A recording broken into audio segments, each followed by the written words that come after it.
नमस्कार, श्री स्वामी समर्थ। आजचा आपला विषय आहे यात्रा आणि परिक्रमा म्हणजे काय, यात्रा आणि परिक्रमा का करायची। तर ह्याविषयी मी आज पूर्णपणे माहिती देणार आहे, त्यामुळे हा व्हिडिओ शेवटपर्यंत नक्की बघा। तर यात्रा म्हणजे काय, तर आपल्या रोजच्या धावपळीच्या जीवनातून आपण थोडंसं निसर्गामध्ये, थोडंसं मंदिरांमध्ये, त्या देवतेपाशी जात असतो आणि त्यामुळे काय होतं, तर आपल्या मनाला एक प्रकारची शांतता मिळते।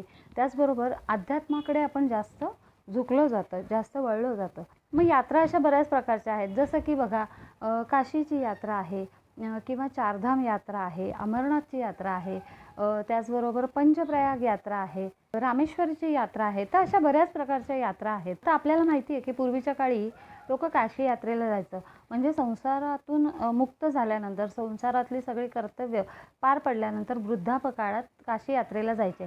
आणि तेव्हा कसं होतं की वाहनही नसायचं, मग ती काशी यात्रा करताना बरेच वर्ष जायचे आणि मग ह्या यात्रेवरनं परत ही व्यक्ती येईल की नाही याचीही शाश्वती कुणाला नसायची। त्यामुळे ह्या यात्रेला गेल्यानंतर काशीला जर मृत्यू आला तर स्वर्गलोकाची प्राप्ती होते अशी मान्यता होती। त्याच्यामुळे पूर्वीची लोक काय करायची, वृद्धापकाळामध्ये ह्या यात्रा करायच्या। आता परिक्रमा म्हणजे काय मी तुम्हाला सांगते। आता परिक्रमा म्हणजे काय, तर एखादं स्थळ असतं आणि त्या स्थळाभोवती आपण फिरत असतो, म्हणजे एका जागेवरून दुसऱ्या जागेवर जायसाठी पूर्ण त्याला फेरा मारतो, ती झाली परिक्रमा।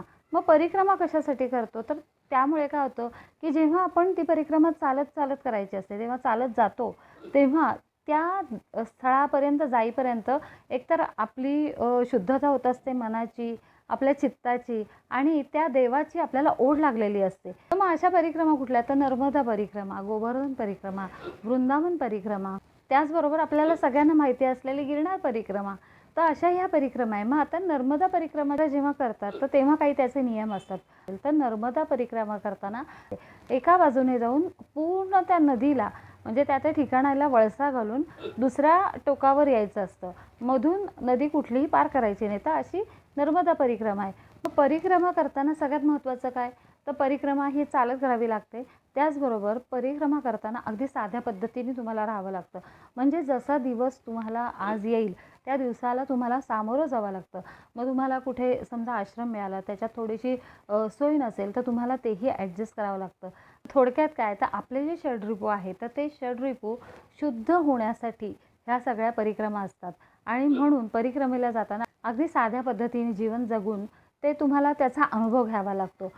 कारण काय होतं, जेव्हा आपण एकदम साधं असतो की आपल्याला कुठलीच आसक्ती नसते की मला झोपायला असंच पाहिजे किंवा खायला मला हे आवडत नाही, ते आवडत नाही, तर हे करून चालत नाही। त्याच्यामुळे काय, तर आपल्याला आपोआपच आपण आपल्या मनाला, आपल्या शरीराला एक प्रकारचं बंधन घालतो की नाही, आणि मला फक्त त्या देवाला भेटायचं आहे किंवा मला ही नर्मदा परिक्रमा पूर्ण करायची, आणि हीच ओढ आपल्याला त्या परिक्रमेत असते। मग खरं तर यात्रा किंवा परिक्रमा का करायची, तर असं म्हटलं जातं की जेवढं जास्त आपण यात्रा किंवा परिक्रमा जेव्हा आपण पायी चालतो की नाही, तर तेवढं आपल्या पापाचं निरासन लवकरात लवकर होतं। म्हणजे बघा, आपण माणूस आहोत आणि कलियुगात प्रत्येकाच्या हातनं काही ना काहीतरी पाप होत असतं।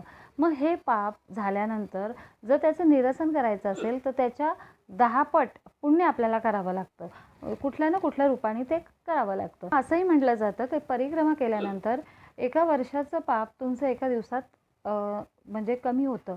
तर अशी ही मान्यता आहे। ह्या यात्रा किंवा परिक्रमामध्ये आपले जे षड्रिपू आहेत ते सगळे शमण्यासाठी, त्याचबरोबर आपला अहंकार जाण्यासाठी ह्या खरं तर केल्या जातात।